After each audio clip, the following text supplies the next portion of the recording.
BJP की एक कार्यकर्ता ने बोला 5,000 का सिलेंडर हो जाएगा तो हम भरवा लेंगे, 1,000 रुपए का तेल हो जाएगा तो हम भरवा लेंगे, उसमें आप क्या कहेंगे? देखिए, वो लोग गोबर का च्यवनप्राश खाते हैं, लेकिन जो गरीब किसान आदिवासी लोग समाज का लोग है ना, वो रोटी खाता है। हमको तो साहब 15 और 20 रुपए किलो वाला ही आटा लौटा दीजिए। आज आटे का रेट साहब 36 रुपए किलो है, तेल का रेट 150 रुपए पार हो गया है, डीजल पेट्रोल 100 रुपए पार हो गया है, सिलेंडर 1200 रुपए पार हो गया है। वो तो 5,000 में खरीद लेंगे, लेकिन 80 करोड़ लोग जो 5 किलो राशन पे ही टिके हुए हैं, वो 5,000 रुपए का सिलेंडर कैसे खरीदेंगे? ये बात प्रतिनिधित्व कैसे चुने कि कौन हमारा नेता हो, ये बात एक बार प्रकाश डालिए इस बात पे। देखिए, मैं सीधा स्पष्ट कर दूं कि इस बार पढ़े लिखे लोगों को वोट दो। अब मैंने अनपढ़ का नाम लिया, कुछ लोग प्रधानमंत्री मोदी जी का नाम लिख देंगे कमेंट में, क्योंकि जैसे इस देश में अनपढ़ राजा की बात होती है, लोग प्रधानमंत्री नरेंद्र मोदी से यार एक बंदा 4वीं पास है या 8वीं पास है मुझे नहीं पता, लेकिन वो 1.5 लाख की कलम से लिखता क्या है?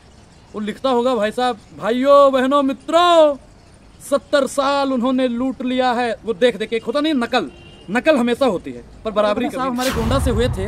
उन्होंने लिखा था कि उनकी फाइलों में गांव का मौसम गुलाबी है, उनकी फाइलों में गांव का मौसम गुलाबी है, मगर ये आंकड़ा झूठा ही, दावा भी किताबी है। जिस मीडिया को जनता के सामने मोमबत्ती की तरह जलना चाहिए, वो मीडिया के सामने अगरबत्ती बन के रह गई।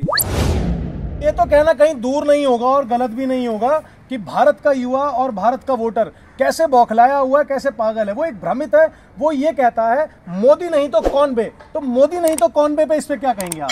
देखिए, मोदी नहीं तो इंडिया अलायंस है। एक बार इंडिया अलायंस पर भी भरोसा करना चाहिए, क्योंकि वो संविधान की बात करता है, किसान की बात करता है, जवान की बात करता है, आदिवासी की बात करता है, जड़ जंगल और जमीन की बात करता है।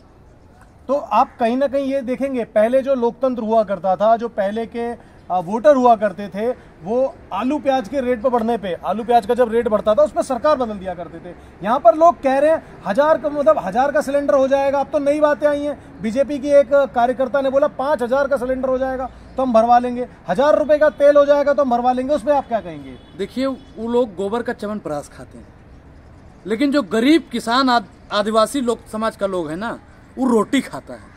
हमको तो साहब 15 और 20 रुपए किलो वाला ही आटा लौटा दीजिए। आज आटे का रेट साहब 36 रुपए किलो है, तेल का रेट 150 रुपए पार हो गया है, डीजल पेट्रोल 100 रुपए पार हो गया है, सिलेंडर 1200 रुपए पार हो गया है। वो तो 5,000 में खरीद लेंगे, लेकिन 80 करोड़ लोग जो 5 किलो राशन पे ही टिके हुए हैं, वो 5,000 रुपए का सिलेंडर कैसे खरीदेंगे? ये बात पूछता है भारत। भाइयों, एक सवाल इसके साथ साथ मेरा भी है अनुराग भैया से कि जब हम ऐसा सब कुछ देख रहे होते हैं तो हम वोट किसे दें, अपना वोट किसे दें? हमारे जो क्षेत्र है उसके अंदर हम अपना प्रतिनिधित्व कैसे चुने कि कौन हमारा नेता हो? ये बात एक बार प्रकाश डालिए इस बात पे। देखिए, मैं सीधा स्पष्ट कर दूं कि इस बार पढ़े लिखे लोगों को वोट दो। अब मैंने अनपढ़ का नाम लिया, कुछ लोग प्रधानमंत्री मोदी जी का नाम लिख देंगे कमेंट में, क्योंकि जैसे इस देश में अनपढ़ राजा की बात होती है, लोग प्रधानमंत्री नरेंद्र मोदी पर ले जाते हैं। अच्छा भैया, अनपढ़ राजा से बात याद आई यार, एक बंदा 4वीं पास है या 8वीं पास है मुझे नहीं पता, लेकिन वो 1.5 लाख की कलम से लिखता क्या है? वो लिखता होगा भाई साहब, भाइयों बहनों मित्रों, 70 साल उन्होंने लूट लिया है। वो देख देख एक होता नहीं, नकल हमेशा होती है, पर बराबरी कभी नहीं। इस श्याम बीडी पर लिखा होता है, मैंने प्रचार फालतू में कर दिया उसका। चलिए ठीक है, मैं वैसे एक बात कहूंगा आप लोगों से, आप अपने क्षेत्र के कैंडिडेट को बड़े प्यार से पहचान सकते हैं कि किसको वोट देना है। जो पढ़ा लिखा हो, जो आपके पास अवेलेबल हो, अवेलेबल मतलब जब आपको समस्या हो आप उसके ऑफिस में पहुंच सके, उसके घर पे पहुंच सके, पता चले वो लड़ रहा है आपके क्षेत्र से, रहता है दूसरे राज्य में। आपने देखा होगा कि एक राजस्थान वाला कह रहा है, राजस्थान के मुख्यमंत्री जी कह रहे हैं कि आपने हमको वोट नहीं दिया था, आपका काम नहीं होगा। अब बताइए भाई, गांव का प्रधान भी ऐसा नहीं कहता है। कह रहे हैं वो विधायक हमारा नहीं है, सांसद हमारा नहीं है, तो काम हम कैसे करें? हाँ, अब आप बताइए कि गांव का प्रधान भी ऐसी तुच्छ भाषा नहीं बोलता है। भाइयों, मैं एक बात पे आपसे कहता हूं कि मैं कोई पद नहीं रखता हूं, लेकिन अगर कोई काम आपको पड़ता है, आपका काम नहीं हो रहा है, मुझे डीएम कीजिए, मैं वहां के अधिकारी से खुद तलब करूंगा, बात करूंगा, अपने तरीके से जो हो सकता है मैं सेवा आपको दूंगा। ये उनका गलत तरीका है, गलत भाषा है कि उन्होंने ऐसा कहा कि हम ना हमारा वहां पर विधायक है ना हमारा सांसद है। हम ऐसे नेता की निंदा करते हैं और घोर निंदा करते हैं। भाइयों, अपनी भाषा और अपनी वाणी को हम यहीं पर विराम देते हैं और इस बार चुनाव में आपकी आंखें खोलने के लिए बार बार आंखों पे पानी मारते रहेंगे ताकि आप होश में रहें और अच्छा नेता चुने और संसद में उन लोगों को भेजें जो युवा, बेरोजगारी और महंगाई जैसे मुद्दों पे बात करे, जो शिक्षा जैसे मुद्दों पे बात करे, जो स्वास्थ्य जैसे मुद्दों पे बात करे। और हम लोग जल्द ही, ईश्वर ने चाहा, संविधान की अगर ताकत हमारे पास बची रही तो हम लोग जल्द ही चुनावी कैंपेन शुरू करने वाले हैं।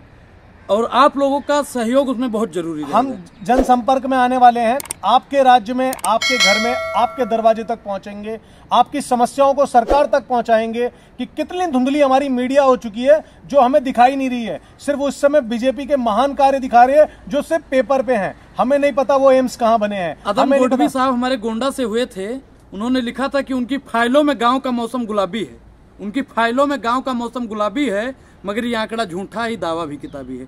जिस मीडिया को जनता के सामने मोमबत्ती की तरह जलना चाहिए, वो मीडिया के सामने अगरबत्ती बन के रह गई है। बिल्कुल बिल्कुल। तो भाइयों, अपना कमेंट में अपना गांव, क्षेत्र हमें बताइए, और समस्या हो सके तो जरूर समस्या बताइए ताकि हम वहां पर अपनी बातों को लेकर के पहुंच सकें। और इस वीडियो को देखने वाले प्रत्येक व्यक्ति इस वीडियो को सिर्फ 5 लोगों तक शेयर करें। ठीक है। जय हिंद, जय भारत, जय संविधान, इनकलाब जिंदाबाद। और नारा तेजी से आए, इनकलाब जिंदाबाद।